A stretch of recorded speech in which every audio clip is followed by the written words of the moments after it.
Terminamos la parte de teoría de perspectiva caballera. Es lo último de teoría del tema, lo último de teoría del curso, aunque ahora lo que nos queda es practicar y hacer muchos ejercicios. Realmente la perspectiva caballera, también conocida como perspectiva militar, se utiliza bastante porque es muy sencillo hacer bocetos, representar formas de imágenes, ver cómo son las piezas simplemente dándoles pequeña profundidad. Os voy a dejar un enlace de monje donde se ven perfiles de piezas simétricas y simplemente dándole una pequeña profundidad al eje X tendríamos la figura ya dibujada en 3 dimensiones. Por lo cual, para personas que les cueste mucho trabajo dibujar, es una perspectiva ideal. Vamos a ver cómo dibujar la circunferencia en perspectiva caballera. Realmente el plano IZ es el plano que está siempre en verdadera magnitud, el que forma 90 grados. Entonces, si me piden dibujar en perspectiva caballera una circunferencia de diámetro 80, en cada uno de los planos de proyección, hay 3, YZ, XZ y XY, me tienen que dar los datos de la perspectiva caballera. En este caso me dicen que el ángulo son 225 grados, es decir, que desde el eje Y, en sentido positivo, al eje X hay 225 grados y que el coeficiente de reducción es 1/2.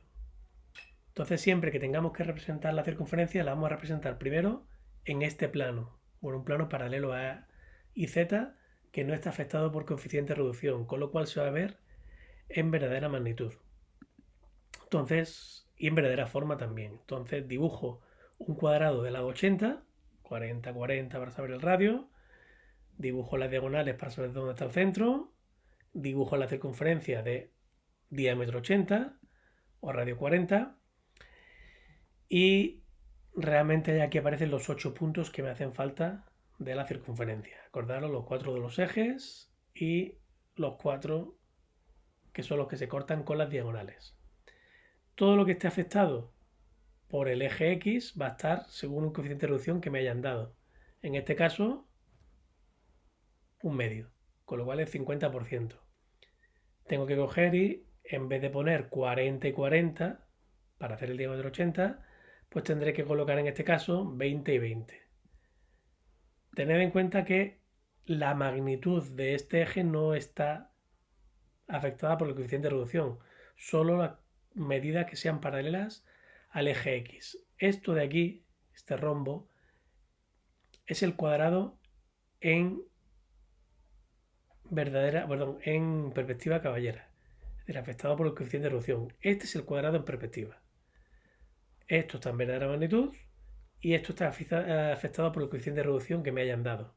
Me lo tienen que dar, pero tienen que decir, a no ser que me dijeran que fuera de perspectiva normalizada, que tengo que saber cuál es. Entonces dibujo el cuadrado de lado 80 y de lado 40. Dibujo también las diagonales de ese cuadrado o de ese rombo en perspectiva. Me llevo los ejes y ya lo único que tengo que hacer es primero trasladar los 4 puntos de los ejes, los que están ahí en rojo, y después trasladar los puntos de intersección con las diagonales, que se hace mediante paralelas. Hago una paralela al eje Z y ahora hago una paralela al eje Y, igual que hacíamos en caballera.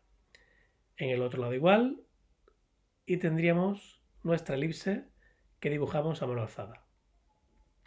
Para dibujar la perspectiva caballera en este plano me puedo servir o de esta circunferencia perspectiva o de esta circunferencia en verdadera magnitud. Cualquiera de los dos me vale, de hecho veréis que da en el mismo sitio. Lo mismo, lo que está paralelo al eje X le afecto la reducción. Este sería el cuadrado en perspectiva. Me llevo los 4 puntos de los ejes, que veis que coinciden. Y ahora para llevarme los puntos de las diagonales, pues sería paralela al eje Y, en esta dirección, hasta llegar al eje Z, y paralela al eje X. Aquí tendré los 2 primeros puntos. Me lo podría haber llevado indistintamente desde la circunferencia del plano XY. Es decir, que cuando yo tenga una de las circunferencias ya tengo todas las circunferencias paralelas a ese. Así que eso no podéis elegir cómo lo hagáis o depende del enunciado que me den. Siempre es útil partir de la circunferencia en verdadera magnitud, ya sea a partir del eje, ya sea directamente a partir del rombo, y trasladar los puntos mediante paralelas. Este procedimiento, ni que decir tiene, que hay que hacerlo muy fino para que si no es parte de la solución no me emborrone la solución de la figura.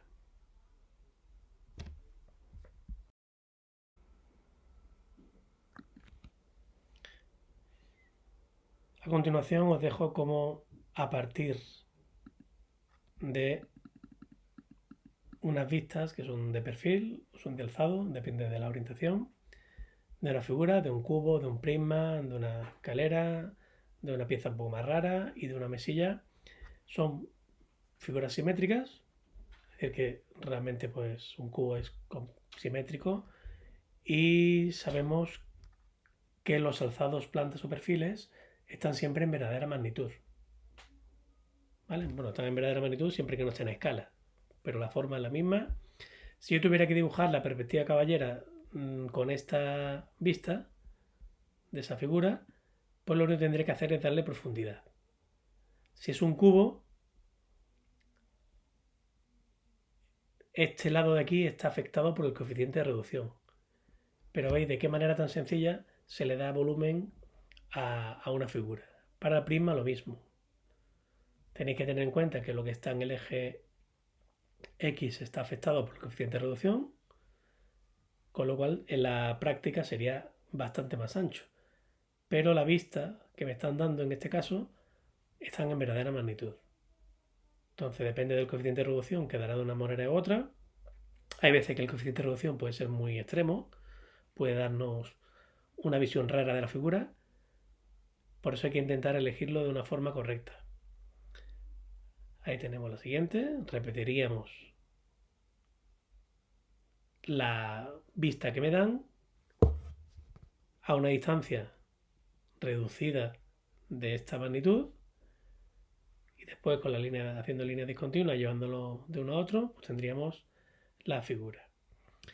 Y por último, que es un poco más complicada, pues porque tiene listones, no es tan sencilla, pero lo mismo, repetiríamos la vista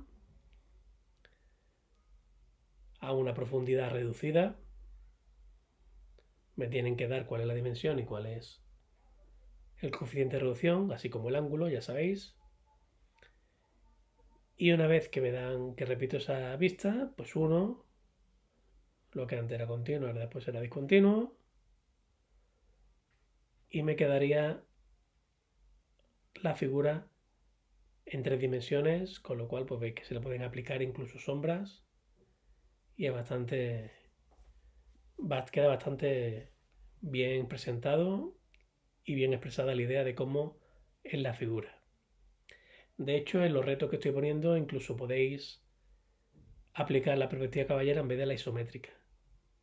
Quizás sea un poquito más sencillo, pero a no ser que te pidan que sea isométrica, tú puedes aplicar cualquiera de las dos. Ya queda poco.